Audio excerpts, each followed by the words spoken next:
This morning, I'm going to share with you what I have learned is a superpower of mine. I didn't realize it was such a superpower until I tried to teach it to others, only to watch them flail and fail in attempting to use it. Simply put, it is being able to stay focused. I know that is too simply put, even though it is dead accurate. So let me try to put some meat on that bone for you to chomp on here this morning.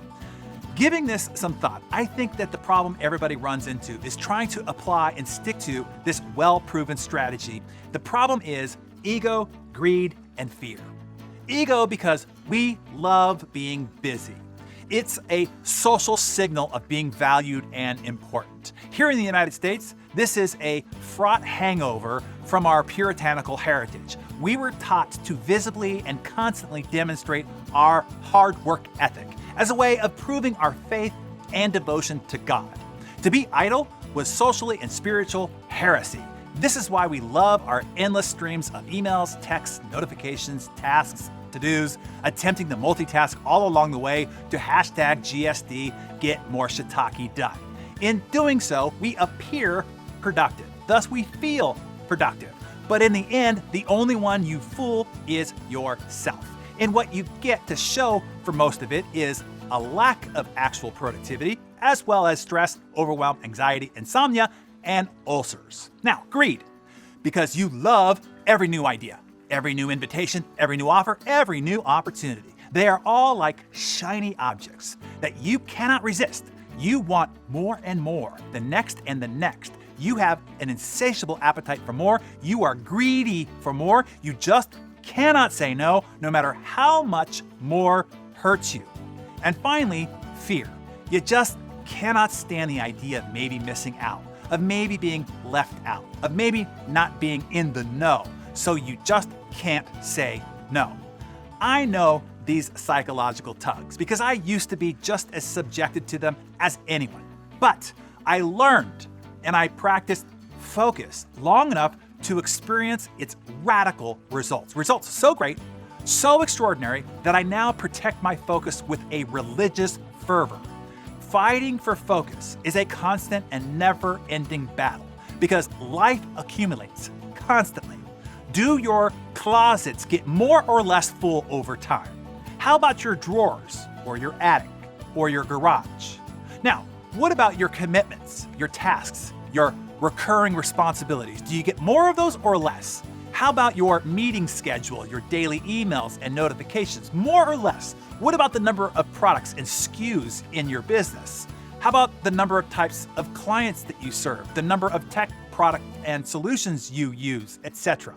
More happens by itself, which is why you have to be vigorous about constantly stripping things away. The co-founder of Netflix, Mark Randolph, called this ruthless streamlining scraping the barnacles off the hull. He said, like boat owners, he found that you have to have the discipline to regularly remove all the small things that inevitably accrue on the hull over time that slow forward progress. Now, that is just streamlining the things you are doing. The much more, and seemingly for others, difficult thing for people to do is to say no to more opportunity, going back to the greed and FOMO factors. Using Netflix again as a reference, Mark called this the Canada principle.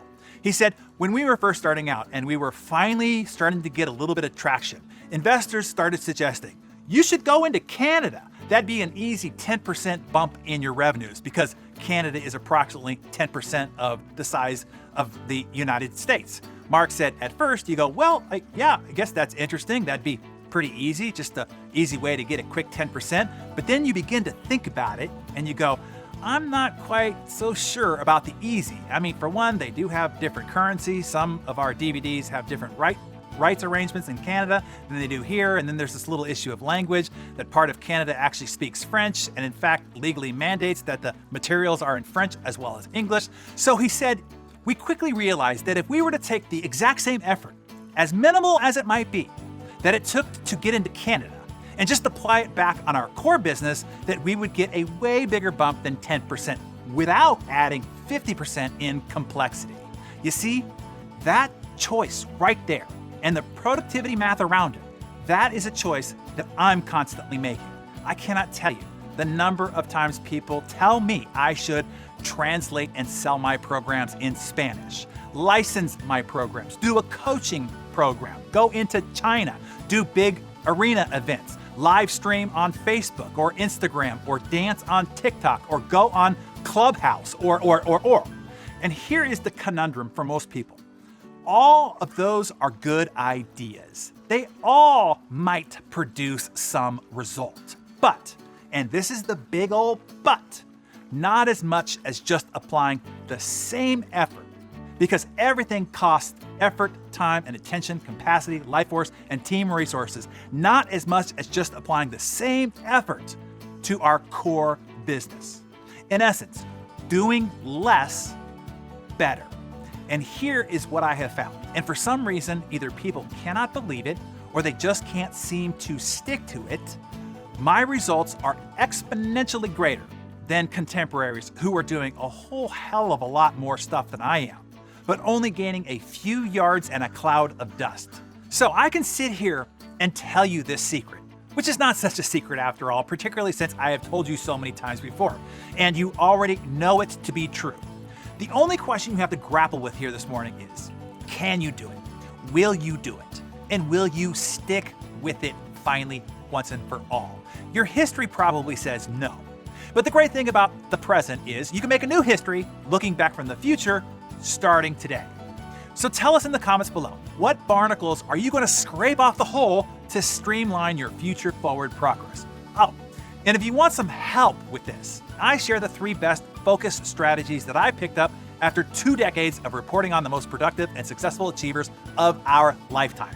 I reveal those strategies in a 60-minute training broadcast called 3 Insider Secrets. If you haven't seen that, or if you want to review it, which I recommend, I'll be sure that there is a link below. The training is free. It's my gift. Spend 1 hour learning the 3 strategies, and I promise it will buy you hundreds of hours in much greater productivity output, a pretty great exchange rate if I do say so myself, and in fact, I do. Have a great day, everybody.